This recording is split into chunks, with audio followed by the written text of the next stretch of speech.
It started with a rumor. People at the university liked to talk about strange things.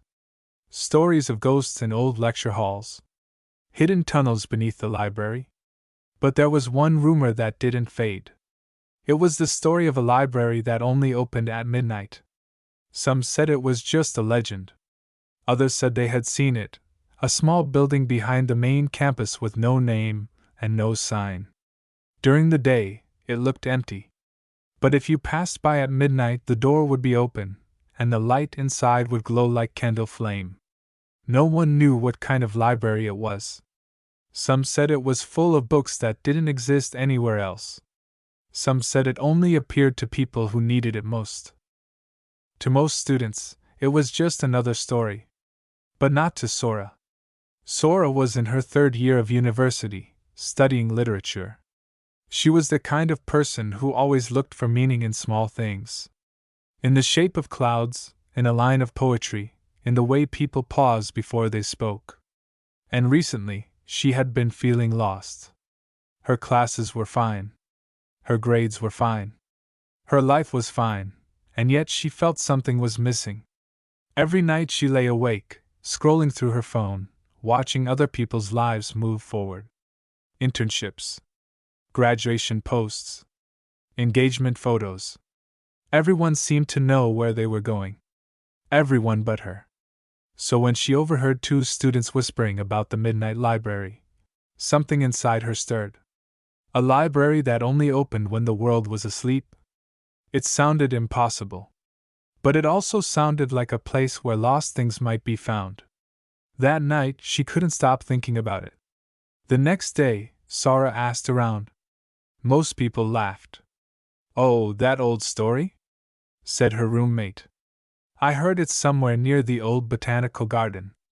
But it's probably just some weird study room." Still, Sora couldn't ignore her curiosity. So when midnight came, she decided to go. The campus was quiet. The streetlights hummed softly. The night air was cool, and the sound of her footsteps echoed on the pavement. She passed the main library, the ordinary one, dark and silent behind its glass doors. Then she followed the path toward the garden. The grass was wet with dew. The air smelled faintly of jasmine. And then she saw it. At first, it looked like an old storage building. Small, with ivy crawling up its walls. The windows were covered with dust. But there was light seeping through the cracks around the door, a golden light, warm and steady. Her heart began to race. She checked her phone. 11:59 p.m. She took a deep breath. At exactly midnight, the door creaked open. No one was inside. No sound. Just the smell of paper, wood, and something else, like rain and time. She stepped in. The inside was larger than it looked from outside. Shelves stretched high above her head, filled with books of every color. Some were thick, some thin. Some had titles written in languages she didn't recognize. There were no computers, no noise, no signs. Only one lamp on a wooden table, and a small bell beside it. Sora whispered, "Hello?" No answer. She walked between the shelves, brushing her fingers along the spines. The books were warm, as if they were alive. One book caught her attention. It was small, bound in deep blue leather. The title read, "The Life You Almost Lived." She opened it. The pages were blank. She turned one page, then another. Still blank. But as she turned the 3rd page, faint words began to appear, like ink rising from water. Her breath caught. The words formed sentences. And the sentences formed memories. Her memories. The first page showed her as a little girl, sitting by a window, reading under the rain. The next showed her first day of university. Then her 2nd year, when she had wanted to study abroad but decided not to because she was afraid of being alone. She felt a chill run through her body. How could this book know that? The next page began to write itself slowly, letter by letter. If you had gone, you would have found a small cafe by the river. You would have met a friend who shared your dreams. You would have discovered how brave you truly are. Sora closed the book in shock. She put it back and stepped away. That was when she heard a voice behind her. "Don't worry," said the voice gently. "The books only show what you are ready to see." Sora turned. An old woman stood near the lamp. Her hair was white and tied neatly. Her clothes looked timeless, like she belonged to no particular year. "Who are you?" Sora asked. The woman smiled. "Just the librarian." Sora looked around. "What is this place? How do these books know about me?" The librarian tilted her head. "This library keeps stories that were never lived. Choices that were almost made. Paths that were almost taken." Sora frowned. "You mean these are people's possible lives?" "Not exactly," said the librarian. "They are reflections. Fragments of who you could have been, if you had chosen differently." Sora looked down at the shelves around her. Each spine seemed to glow softly.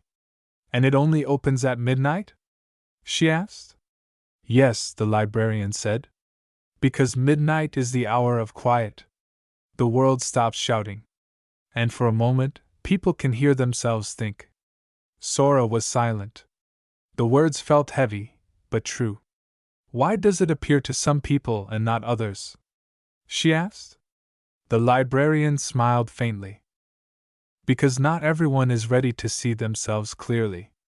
The librarian gestured to the shelves. "You can read as much as you want. But remember, what you read cannot be changed. It can only be understood." Sora nodded, though she didn't fully understand. She began walking again, running her hand along the books. Each title felt like a question she hadn't asked. The conversation you never had. The dream you forgot. The letter you never sent. She stopped at one called The Courage to Begin. When she opened it, the pages filled with words instantly. It showed her first year again. The night she had wanted to start a blog about books and life but told herself no one would care. The page described the exact words she had written and then deleted. Then it showed another version, the one where she had clicked publish. It showed her writing regularly, meeting other readers, even being invited to speak at a small event. The book showed how her words had helped someone who felt alone.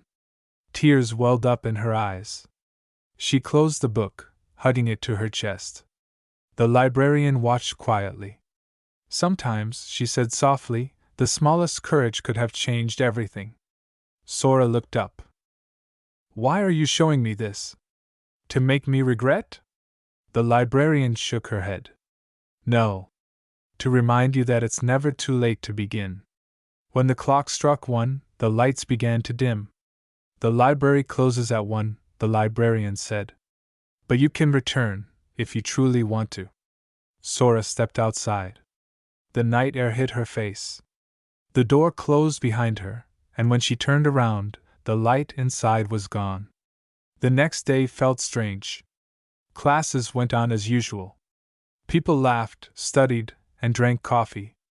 But everything felt quieter to her, as if she had seen a world that no one else could see. That night, she couldn't focus on her assignments. Her mind kept going back to the book. The Courage to Begin. So she went back. Again, the door opened exactly at midnight. The librarian greeted her with the same calm smile. "You came back." "I have questions," Sora said. "Then ask." "Are the books real? Are those other lives real somewhere?" The librarian looked thoughtful. "They are as real as your imagination allows them to be. Every time you make a choice, a possibility fades. But the energy of that choice, the lesson within it, stays here." "So this library keeps lost possibilities?" Sora asked. "Not lost," said the librarian. "Waiting." Sora wandered deeper this time. The shelves seemed endless. Somewhere in the distance, she heard faint whispers, voices reading softly from their books. "Are there others here?" she asked. "Yes," the librarian said. "But you will not see them. Each visitor sees the library in their own way." Sora reached for a random book. It didn't have her name. It said, "The Boy Who Listened to the Stars." She opened it and saw pages written in a language she couldn't read. But somehow, she understood. It was about a boy who spent his life looking up, dreaming of being an astronomer, but never dared to apply for the scholarship that could have changed his life. The book ended with a line: "He kept looking at the stars, never realizing they were waiting for him to reach back." Sora whispered, "That's so sad." The librarian nodded. "It is. But the sadness of unrealized dreams is what pushes others to reach further." Sora looked around again. "So every book here is someone's lesson?" The librarian smiled. "Yes. The library is not a place of punishment. It is a mirror. It shows what could have been, so that what still can be is not wasted." The librarian led her to a table. On it lay a single blank book. Its cover was plain, with no title. "What's this one?" Sora asked. The librarian looked at her closely. "That is for you to write." Sora frowned. "But I don't know what to write." "You will," said the librarian, "when you're ready to stop reading what could have been and start writing what will be." Sora hesitated. "But what if I fail?" The librarian's eyes softened. "Then you will learn. The only people who never fail are those who never begin." The clock chimed softly. 1 a.m. again. When Sora blinked, she was standing outside the building. The blank book was in her hands. Days passed. The book stayed in her bag, untouched. She went to class, smiled, talked, studied, but something had changed. Every time she hesitated before doing something, she heard the librarian's voice: "Midnight is the hour of quiet, when you can hear yourself think." One afternoon, as she sat in the campus cafe, she saw a flyer on the wall, looking for student writers for the university magazine. Her heart skipped. Her old dream, writing something that mattered. She stared at the paper for a long time. And then, without thinking too much, she took a photo of it. That night, she opened the blank book. Inside was her reflection, faint like fog. But when she wrote the first sentence, "Today I applied to be a writer," the words glowed softly. She smiled. Weeks passed. Sora's life began to shift in small, quiet ways. She started writing articles, joining discussions, and sharing ideas she used to keep to herself. But she still thought of the library. One rainy night, near the end of the semester, she went back. The path was muddy, and the air smelled like wet leaves. The building stood where it always had. But something was different. The door was already open, as if waiting. The librarian looked up when she entered. "Welcome back, Sora. You know my name?" "I know every name written on these shelves." Sora smiled. "I think I understand now. This library isn't just about what could have been. It's about what still can be." The librarian nodded. "Exactly." Sora reached into her bag and placed the blank book on the table. It was no longer blank. Half the pages were filled with her handwriting. "I've been writing," she said. "Not stories of regret, but stories of today." The librarian opened the book. The ink shimmered like sunlight on water. "These pages," she said softly, "belong to the Library of Becoming." Sora looked confused. "The Library of Becoming?" "Yes. The library that holds not what you missed, but what you choose to create." The old woman's eyes were warm. "You came here to know why the library only opens at midnight. Would you like to know the truth?" Sora nodded. The librarian stood and walked toward a tall window. Outside, the moon hung full above the campus. "Midnight," she said, "is when the world is most honest. When you can't hide behind busyness, or the business of pretending everything's fine. It's the hour when dreams whisper and fears fall silent. The library opens then because that's when people finally listen, not to others, but to themselves." Sora watched the moonlight spill across the shelves. "So the library isn't magic," she said softly. "It's a reflection of what we hide during the day." The librarian smiled. "You could say that. It appears when a soul is searching. It disappears when that soul remembers its direction." Sora felt tears in her eyes. So one day, I won't see it again? The librarian touched her shoulder gently. When that day comes, you won't need it. The following months passed quickly. Sora finished her exams, wrote more, and slowly began to find confidence in her own voice. Her words were not perfect, but they were hers. She learned to enjoy the process, to grow, not just to succeed. One evening, before graduation, she went back to the garden for the last time. The moon was bright. The air was still. The building was gone. Only a small patch of wildflowers grew where it once stood. Sora stood there for a long moment, smiling through quiet tears. She placed a hand over her heart and whispered, "Thank you." Years later, Sora became a writer and teacher. When her students felt lost, she would smile and say, "There's a place that only opens at midnight. You won't find it on a map. It's made of silence. When the world is asleep, and you stop pretending, you'll find it inside yourself." And she would smile.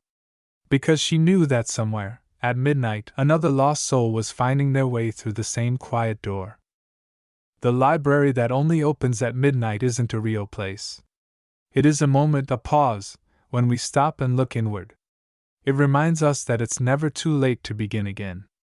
That even if you've closed one chapter, the next one is still blank, waiting for you to write.